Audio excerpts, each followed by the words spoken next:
99% од луѓето мислат дека иновацијата е how we can do it. Иновацијата е why you're doing it. Зашто уопште иновираш? Ако не можеш да си одговориш на прашањето зошто иновираш, тешко дека некош ќе ти успе иновацијата. Значи, постојат работи за кои не треба да ги форсирате иновациите. Да ве прашам. Може ја да ве прашам? Океј. Кога последен пат Макдоналдс иновирал во Биг Мек?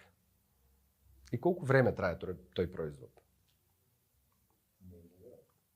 Не иновирал во Биг Мек, не иновирал. Тој иновирал во начинот на кој што вие ќе нарачате Биг Мек, претходно требало да чекате ред во линија што оди вака зиг-заг. Денеска има големи екрани, вие доаѓате го бирате Биг Мек, додека вие да стигнете до каунтерот, Биг Мекот е спремен. Иновирал во сервисната пропозиција колку брзо или споро ќе го добиете Биг Мекот, но Биг Мекот е истиот Биг Мек.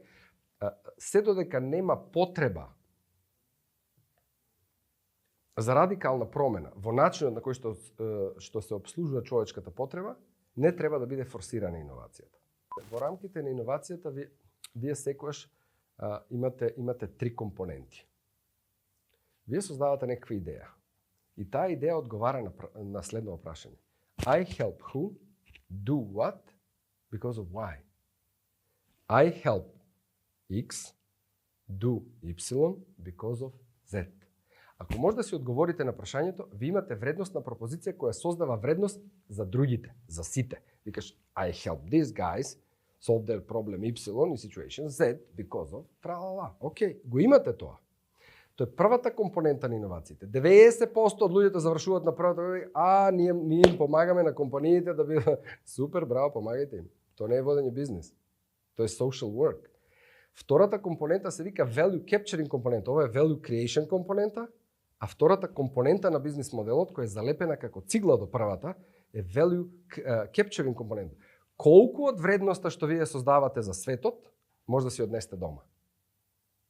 Колку ќе заработите вие од тоа? Бидејќи се друго е неоддржливо, вие сте создале нешто добро и се додека некој ве финансира, се додека постои cash input, постои и value output. Но денот кој ќе престане некој да ве спонзорира, пропаѓа бизнес модел. Не, бизнес моделот мора да биде на комерцијална основа валиден.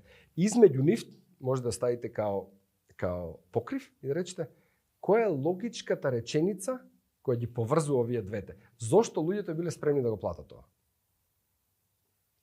Why would they pay for that? Бидејќи иновацијата, вие создавате технолошко решение. Why would I pay for that? Willingness to pay е основата над која нешто и ќе почне. Ако не може да создадете willingness to pay, вие не може да создадете бизнес. Видите, иновацијата, зависи како ќе погледнете. Погрешно е да гледате во иновацијата како некаква си хомогена категорија, бидејќи не е. За да имате правилно разбирање, морате најмалку да ја поделите на две линии. Иновации кои се фокусирани кон континуирано подобрување на тоа што постои. И иновации кои создаваат нешто што не постои. Барем толку треба да ги разграничите. Кога ќе ги гледате иновациите кои, пример, ако земете автомобил од 1924 и земете автомобил од 2024. И едното и другото има 4 тркала, има волан, има педали, менјач, генерално те поместува од точка А до точка Б. Така? Но дали тие се споредливи? Се што се случило измеѓу 1924 и 2024 се вика одржлива иновација или иновација во тоа што постои. И тоа се безброј иновации во брзина на движење, безбедност на луѓето, емотивни елементи, комфорт во патувањето. 300 чуда се има десено. Ние не ги перцепираме како иновации, бидејќи така светот живее во hedonic treadmill. Тоа што било вчера, денеска го сметате за нормално. Но вистината е дека таму имало страшни иновации. Генијалноста во иновацијата е во бизнес моделирањето. Тоа би сакал да го научат луѓето.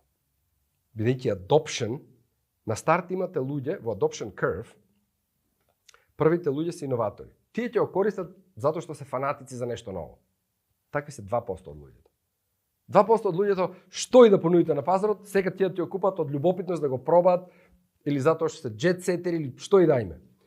И потоа имате една во вторите до 15% од вкупниот пазар имате луѓе кои се conscious, кои се свесни луѓе и викат ако ова ми помогне да намалам трошоци или ако ова ми помогне да другите мислат за мене дека сум многу паметен, они ќе го користат тоа. И се вика early adopters на англиски, не знам како да го кажам на македонски. И ако тие две категории ги освоите, ви уствари почнувате да освојувате кривата на early majority. Ви уствари 50% од пазарот ќе го освоите и потоа нема враќање. И потоа нема враќање. Вашата иновација е новиот начин на извршување на работите. И тогаш таа иновација не е само иновација за вас, туку е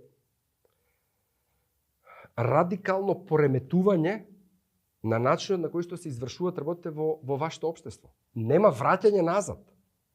Нема враќање на блокбастер и рентање видеокасети након што се појави Netflix. Зошто? Бидејќи глупо е да одиш према контентот. Кога Netflix вика контентот доаѓа према тебе. Тоа е истата работа со Inbox. Вие не треба да идете према информациите. Inbox е иновација која ќе ви дозволи информацијата да дојде према тебе. Да ве прашам. Дали Facebook е технолошка иновација? Не е технолошка иновација. Facebook е базиран на TCP over IP протокол, вебсайт. Што е технолошки иновативно Facebook? Буквално ништо. Facebook е бизнес модел иновација. Тој вика, вие користете го овој огромен сет од ресурси за секогаш бесплатно, оти јас и знам како ќе заработам пари од тие што ќе се рекламираат баш на вас, моите корисници. Но тоа е бизнес модел гениалност, тоа не е технолошка гениалност. Така, у Македонија секој втор ден добивам идеја за иновација. Секој втор ден. Што правам? Ги запишувам у тефтер. И потоа неврзано ги раскажувам со луѓе. Ако најдам некој што можам да го возбудам со идејата, така, да му речам види, ако го направиме ова драматично, ќе го смениме начинот на кој што луѓето ги остваруваат овие потреби, некој е супер, ја исто верувам у тоа. И ако се нафати, онда ја би стартал фирма и би стартал нешто ново.